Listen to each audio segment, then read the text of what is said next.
Bom, boa noite a todos. Que a paz de Deus continue conosco, no nosso ambiente e nos nossos corações.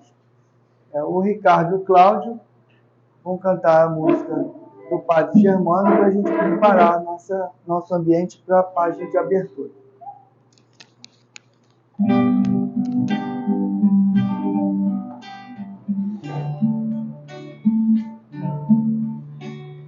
Padre Germano, olhai por nós, dai-nos a bênção do Senhor. Padre Germano, olhai por nós, mostre-nos o caminho do amor. Espírito simples, mas superior, sempre pronto para nos amparar. Espírito vivo e fundamental, Padre, seu amor é imortal. Nosso SEAP é uma dádiva de luz e caridade, sempre em nome de Jesus. Padre Germano, nosso Deus,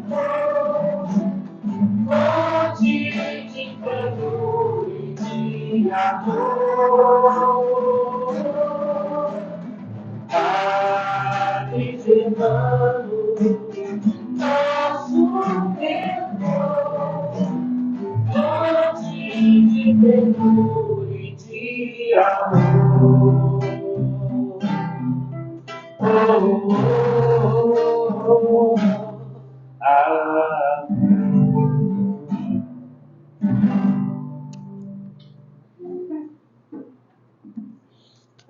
Obrigado, Ricardo, Cláudio. Vamos agora fazer a leitura de uma mensagem. E nós selecionamos, o livro é pequeno, mas a mensagem é grande. O livro é Agenda Cristã, psicografado pelo nosso querido Chico Xavier, pelo espírito de André Luiz. E a mensagem diz assim: resposta à pressa. Evite a impaciência. Você já viveu séculos incontáveis, está diante de milênios ainda sem fim.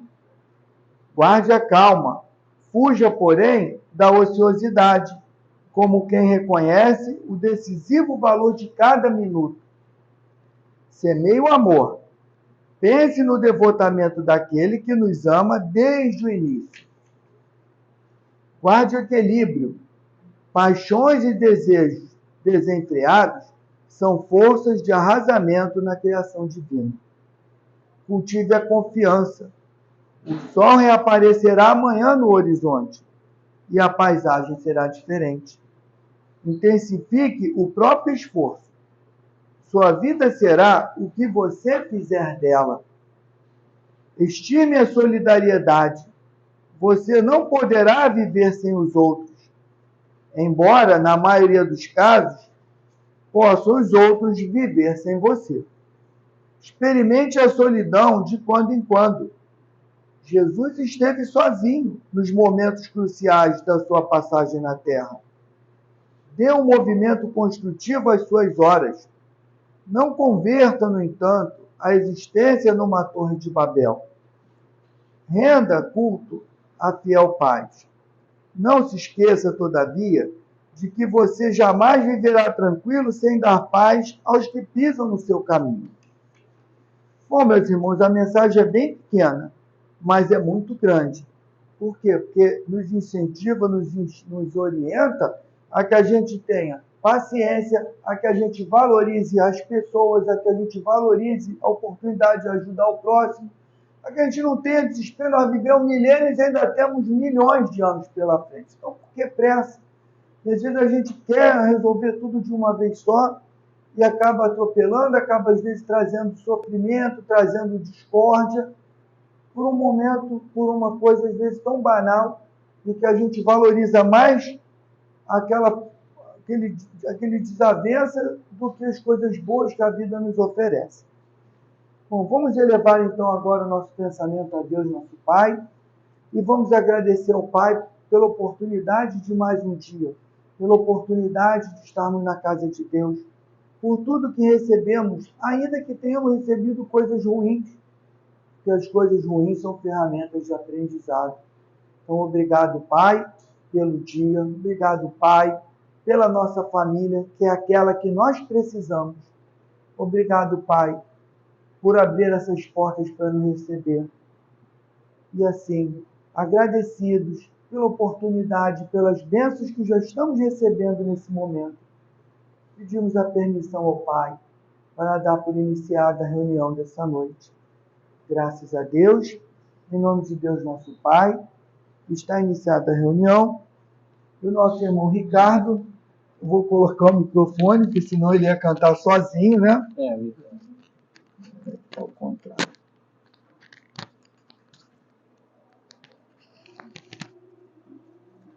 Pronto.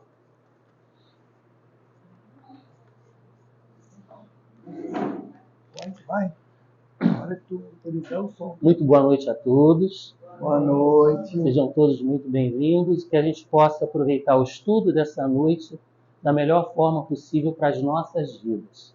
Hoje nós vamos falar de Maria de Nazaré, a mãe de todas as mães, a mãe de todos nós.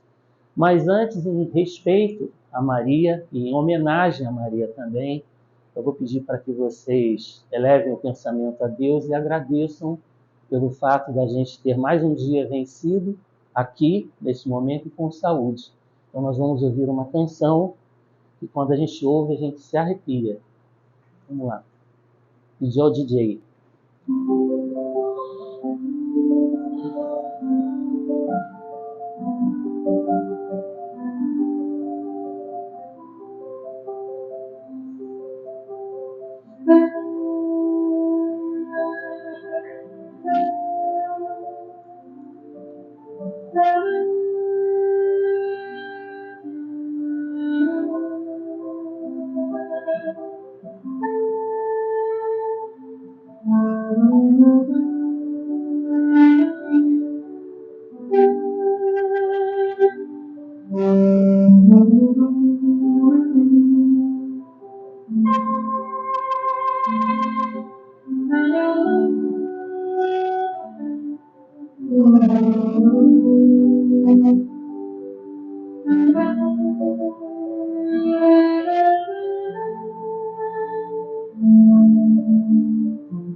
É lindo, né, gente? É lindo. Eu quero já até deixar um agradecimento ao amigo que me mandou essa gravação especificamente para esse estudo. Bom, posso mudar, Giovanni? Espera aí. Deixa eu... Bom, eu vim descobrir, gente, durante os meus estudos sobre Maria de Nazaré, Pode que mudar. é quase impossível a gente falar de Maria sem falar de Jesus. É muito difícil também falar de Jesus sem falar de Maria, por motivos óbvios, né? Primeiro, que ela foi a progenitora de Jesus. Segundo, que ela o amamentou, o ensinou a andar, a falar as primeiras palavras. E se a gente for perceber bem, no que a gente conhece do trabalho público de Jesus, começou aos 30 anos. E se a gente for pensar bem, até os 30 anos ele viveu ao lado de Maria.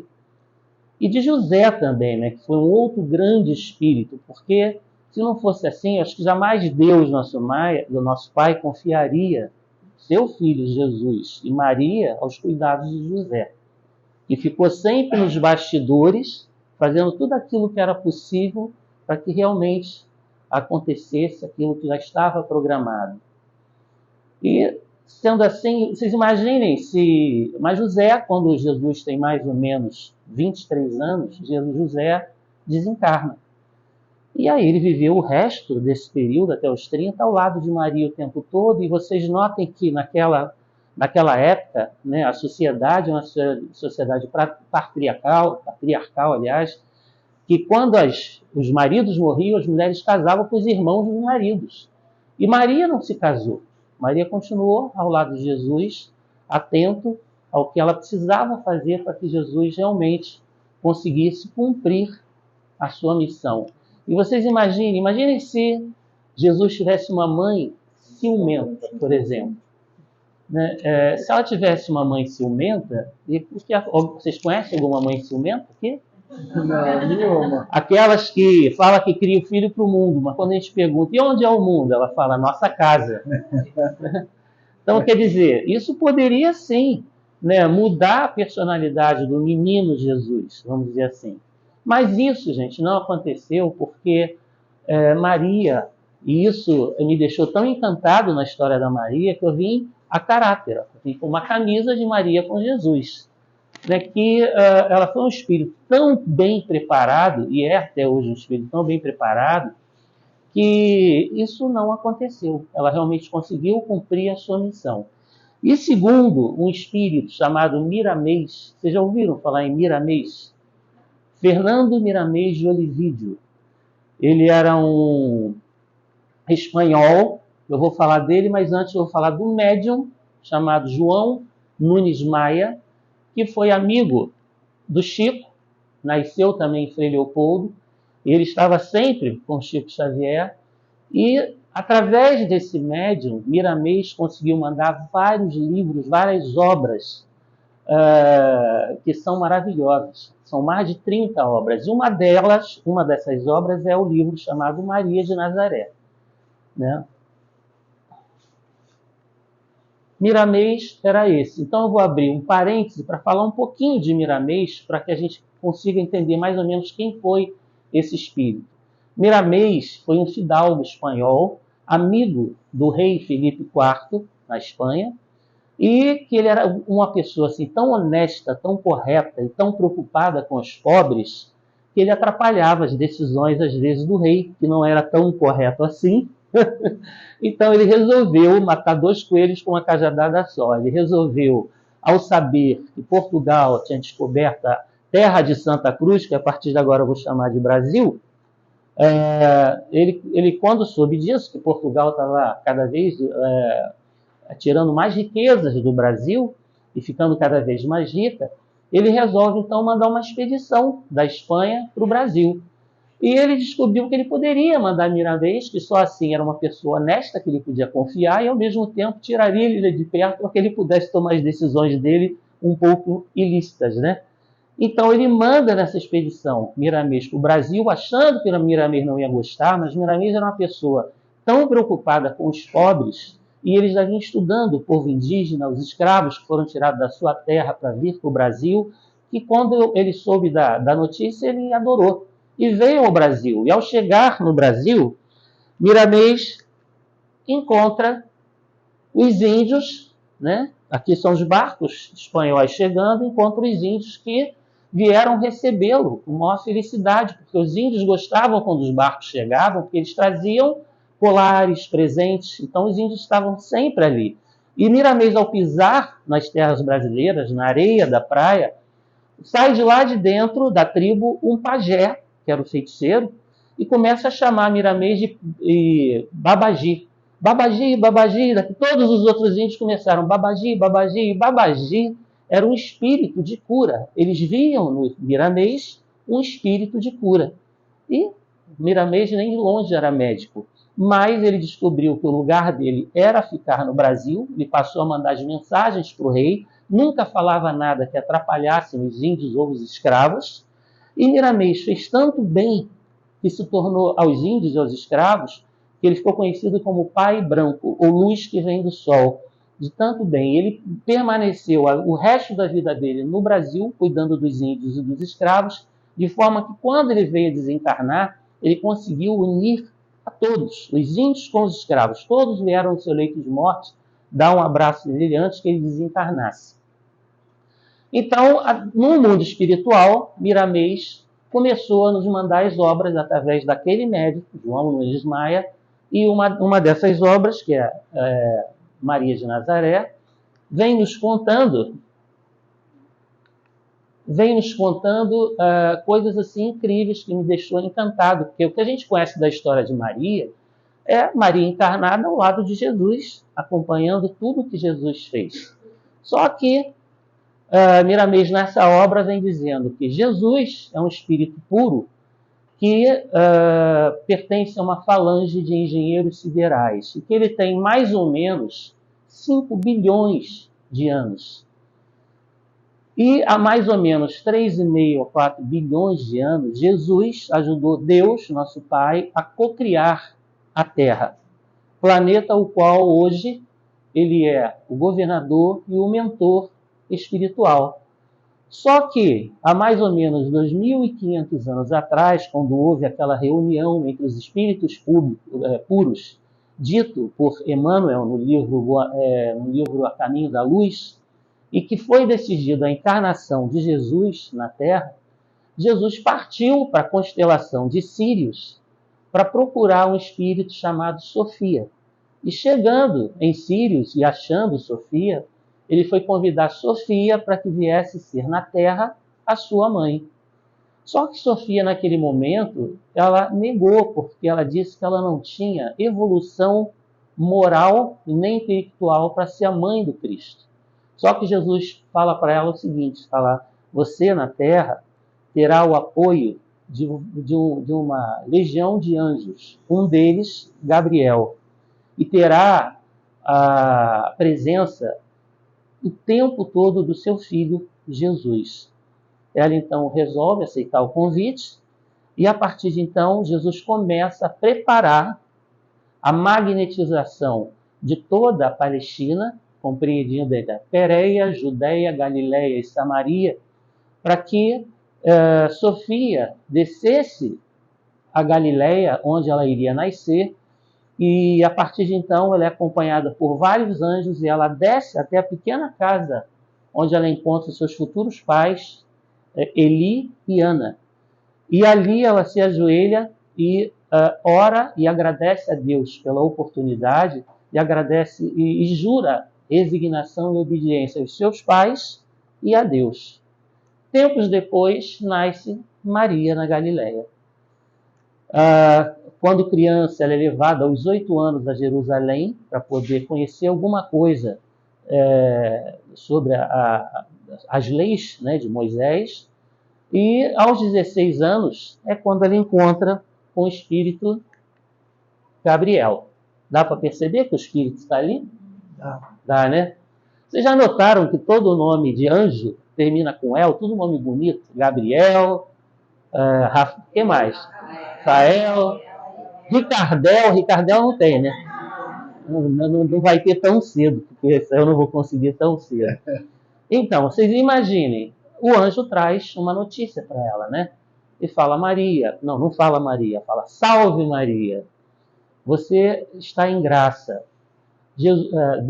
o Senhor é convosco, você ficará grávida de um espírito chamado Jesus, que será conhecido como Filho de Deus o Altíssimo, descendente dos reis de Jacó.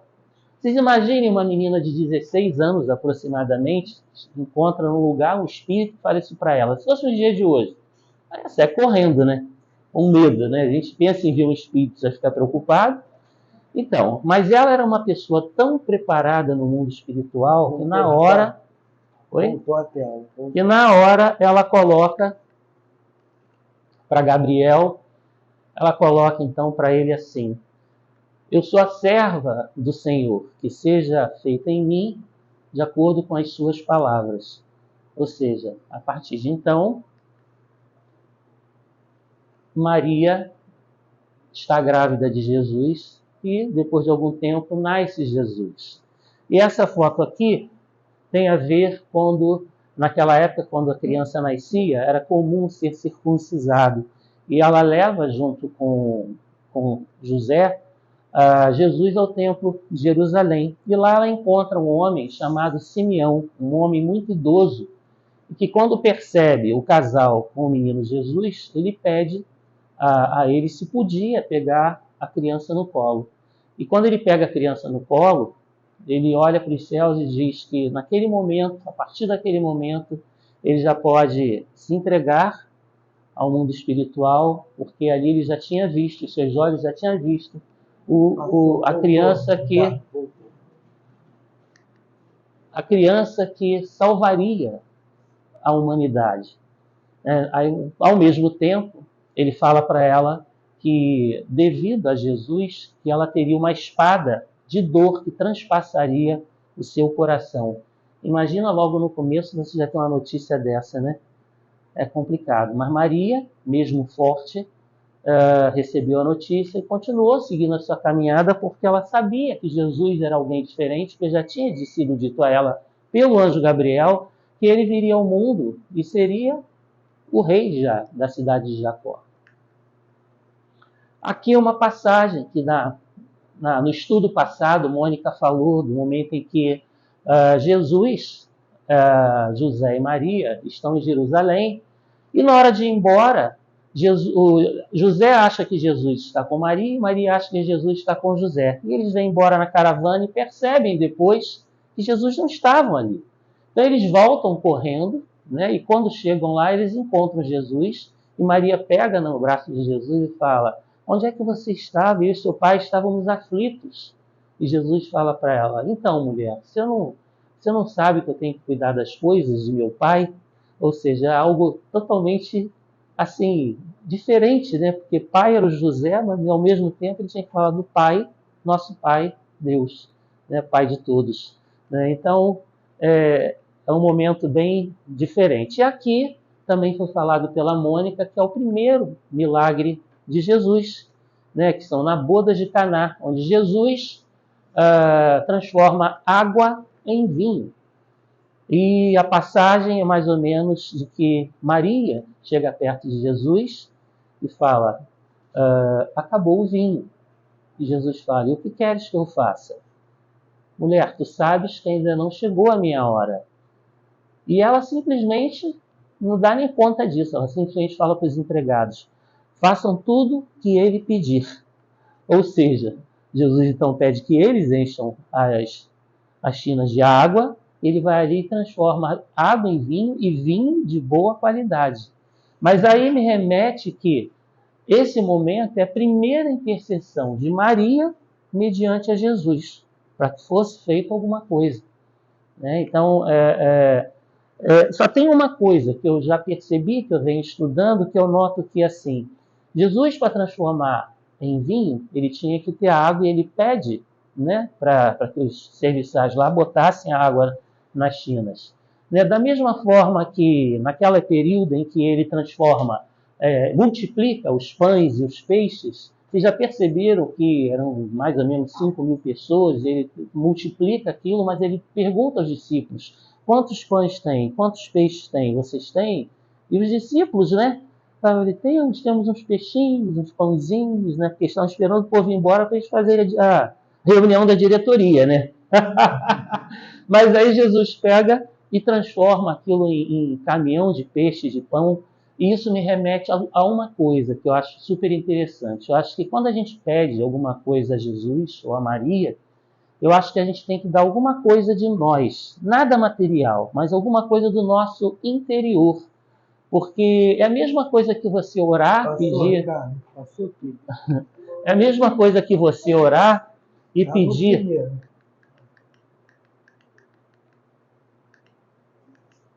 Orar e pedir a Jesus, né, que leve paz, né? Jesus, eu quero paz em minha casa.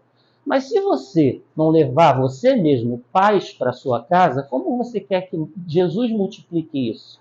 Se você chega em casa, você pede paz a Jesus, chega na sua casa esbravejando, batendo porta, brigando, com cara de carranca, não querendo falar com ninguém, que paz é essa que você vai querer que ele te multiplique? Né? Então, é basicamente, eu acho que a mesma coisa. Não, por isso que a gente tem que sempre pensar em dar algo em troca. E em relação àquela intercessão de Maria junto a Jesus, tem uma história interessante também, onde que é sempre contado que uma senhora vai fazer uma consulta com um médico e o médico, depois da consulta, começa a perceber que pelos seus trajes, pelos seus cabelos, que ela era evangélica. E aí ele pergunta a ela, senhora, posso lhe fazer uma pergunta? Ela, pois não. A senhora é evangélica? Ela, sou sim. Poxa, então tira uma dúvida por mim. Por que os evangélicos não falam nada de Maria ou quase nada? E aí a senhora fala para ele assim, então, imagina que se eu viesse aqui no seu consultório, se eu não estivesse aqui, mas sua mãe tivesse, você acha que seria justo que a sua mãe me atendesse? Aí ele falou, não, lógico que não, o médico aqui sou eu, minha mãe não é médica. Mas, então deixa eu lhe fazer uma outra colocação. Se a senhora viesse aqui numa consulta e a minha secretária não tivesse lá fora, tivesse a minha mãe, e a senhora não tivesse marcado um horário comigo, mas se minha mãe saísse de lá e viesse me pedir, atende aquela senhora, eu iria atender. Não é? Então, deixa claro que, às vezes, você, em vez de pedir ao filho, pede à mãe que ela saberá como fazer com que o filho lhe atenda. Não é? Aqui é outra foto, né, das bodas de Caná. E o pior, que depois de tudo isso, Maria sempre vivendo ao lado de Jesus, ela vai ver seu filho curar leprosos, cegos, paralíticos, vai ver ressuscitar Lázaro, e mesmo com todo o bem que ele fez, todo o bem que ele fez pela humanidade, ela fica sabendo que Jesus havia sido condenado e que seria crucificado. E naquele momento ali de dor, estava ela, João Evangelista, Maria Madalena, Joana de Cusa e as duas irmãs de Lázaro, né? Marta e Maria. Aquele momento foi um momento de profunda dor e a grandeza de Jesus é tão incrível que mesmo ele sentindo aquela quantidade de dor, que deve ser algo assim imensurável, ele consegue olhar para sua mãe e falar, mãe, está aí o seu filho. E ao mesmo tempo ele fala para João, filho, eis aí a sua mãe. E depois disso, ele entrega seu espírito ao Pai, né? E depois ele é tirado da cruz e para nos braços de Maria. Essa é uma escultura feita por Michelangelo, retratando essa situação. Uma situação incrível de dor, que depois foi transmitido para a pintura. Esse quadro são quadros que a gente vê em algumas igrejas, onde quando a gente entra tem naqueles vitrais, né, a pintura, que é uma réplica da escultura de Michelangelo. Ou seja, tem que ser um espírito muito bem preparado para aguentar essa tamanha dor. Você vê, quando a gente vê um filho nosso sentindo uma dor, a gente quer estar ali no lugar dele. Quando a gente sabe que um filho nosso sofreu um acidente e desencarnou, já é terrível. Então vocês imaginem uma mãe ver o seu filho ser crucificado na sua frente, sentindo toda aquela dor, ou seja, algo assim que a gente não pode mensurar, né, de tão difícil que seria. Para piorar ainda por injustiça, né? De pura Para injustiça. piorar o sofrimento da mãe, né? E um homem Ele que não era só um criminoso para estar ali, ele era um homem Verdade. justo e bom. Tanto que Maria, né, nesse momento, ela ora, olha aos céus e pergunta: Pai, por que isso? E ela sente uma mão no ombro dela, uma mão angelical, dizendo: Maria, tudo que está acontecendo já estava programado. Tudo está na sua mais perfeita ordem. Né? Então, depois que Jesus é sepultado, ela segue para Nazaré, fica algum tempo em Nazaré, chorando horrores, né? Até que ela ora e diz: Filho, eu sei que tu estás me ouvindo. Essa parte está no livro pelo espírito Shaolin, que foi uma encarnação antes de Miramês. O nome do livro é Jesus Voltando. E ela ora, né, e fala para ele, né, só não te peço riquezas, não te peço conforto, sentada num banco que ela cansou de fazer cafuné no seu filho. E ela ora e pede apenas força para poder dar continuidade à sua vida e que ela possa dar continuidade também à missão de Jesus. E o que ela mais queria naquele momento não era continuar vivendo, era conseguir ver Jesus. E diz Shaolin, nesse seu livro, que Jesus então desce com uma gama de anjos ao seu lado e fala para ela: Mãe, muitos vão lhe procurar para a senhora falar sobre o seu filho. E eu posso lhe garantir que eu sou o caminho, a verdade e a vida. Então siga a sua missão que vai dar tudo certo.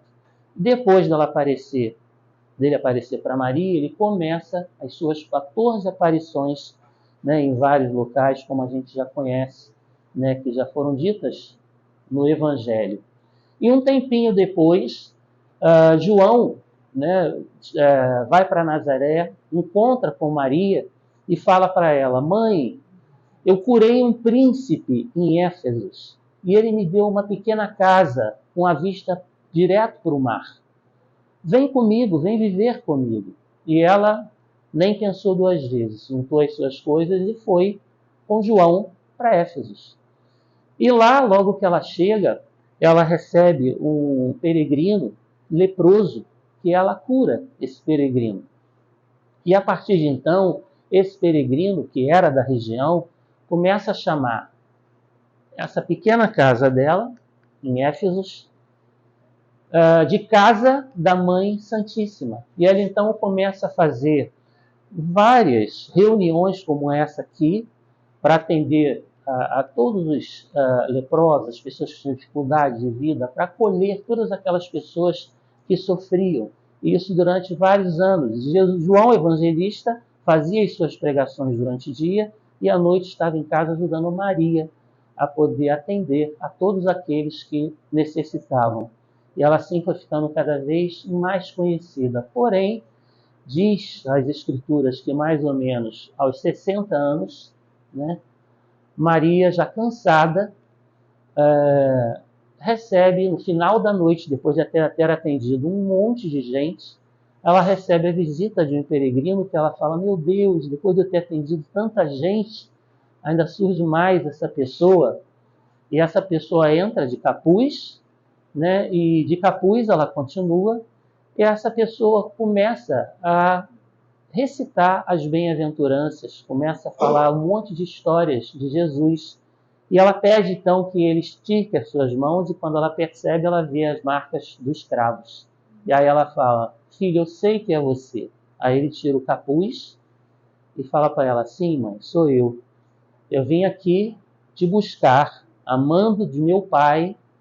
Ele quer que você suba aos céus comigo e que seja no meu reino a rainha dos anjos.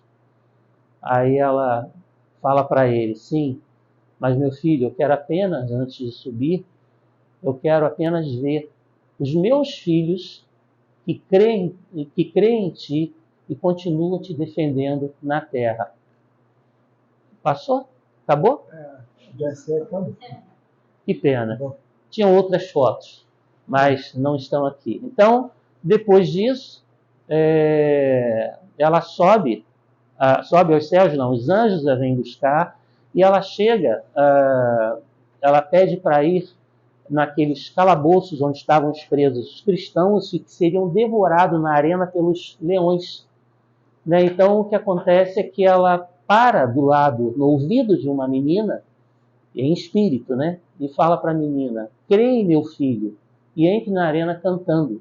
E essa menina começa a cantar e estimula todos os outros a cantarem. E a plateia fica sem entender nada, porque aquele grupo de pessoas prestes a ser devoradas pelos leões entram cantando como se estivessem felizes.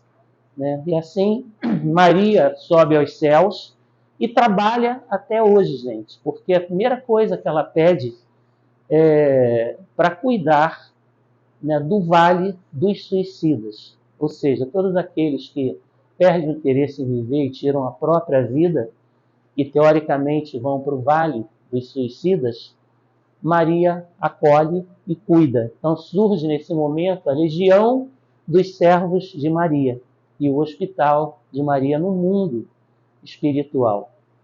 Ou seja, Maria é presente tanto no mundo espiritual como aqui na Terra. Basta a gente realmente pedir, né, a intercessão dela para tudo que a gente precisa. Agora eu vim saber disso. Eu vou continuar pedindo a Jesus. Mas qual é o filho, na grandeza de Jesus, que não atenderia um pedido de uma mãe como Maria de Nazaré? Então, gente, fica aí a dica. Agora já sabemos que, em vez de pedir ao filho, peçam à mãe. Nós vamos então aqui agora ouvir uma canção que eu fiz e que eu gravei, se o DJ conseguir colocar, vai dar certo. que fala sobre Maria de Nazaré. Vai dar certo. Tem que dar certo. O cantor é meio ruim, mas a música é boa.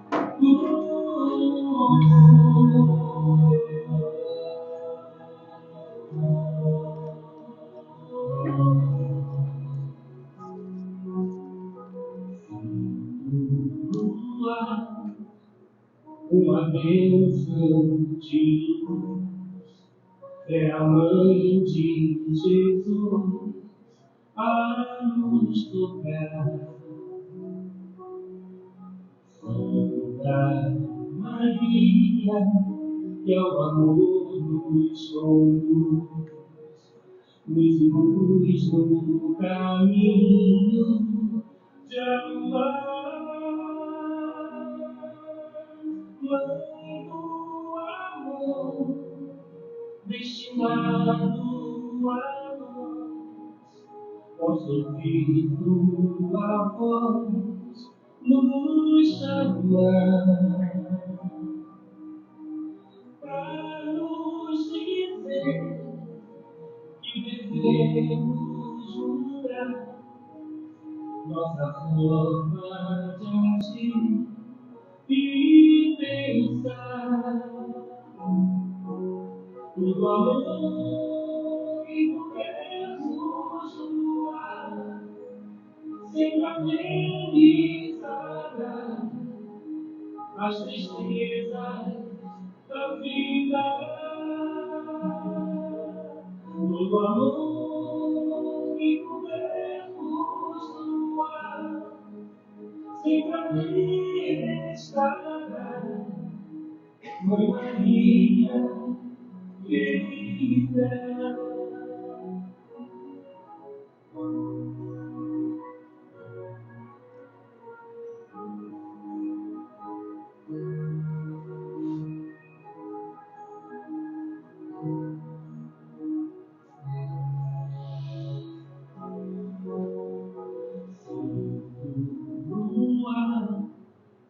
Uma bênção de luz é a mãe de Jesus a nos tocar.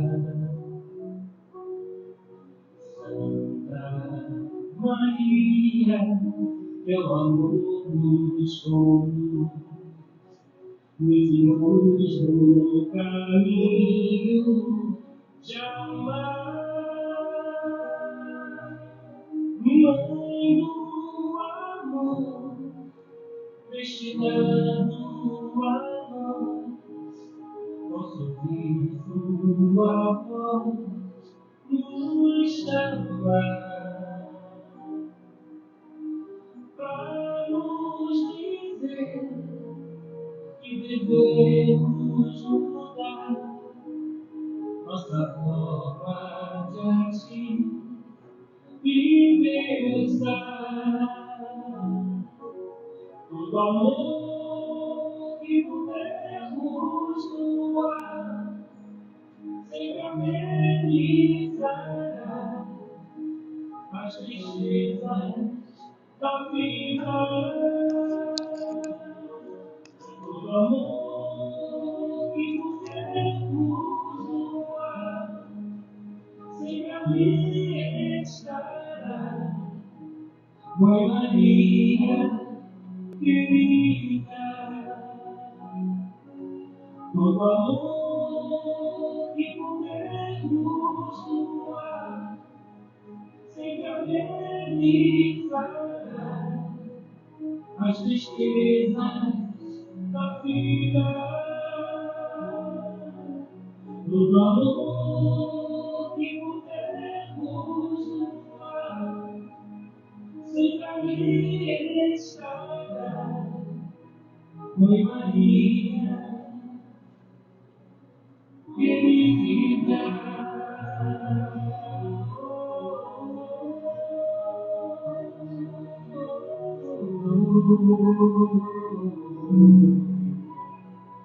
Mãe Maria querida. Ele tinha que colocar uma propaganda no final, né? Senão ele não seria o Roberto Renó. Bom, gente, a história de Maria, embora triste, eu acho que é maravilhosa, é linda, e que ela permaneça no coração, na cabeça de cada um de nós sempre. Uma boa noite a todos. E deu tempo, viu, Giovana?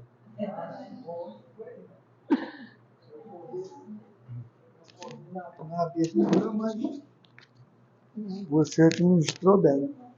Bom, meus irmãos, então, aos irmãos que vão assistir ao estudo, que a paz de Deus ampare e abençoe os lares e os corações de todos.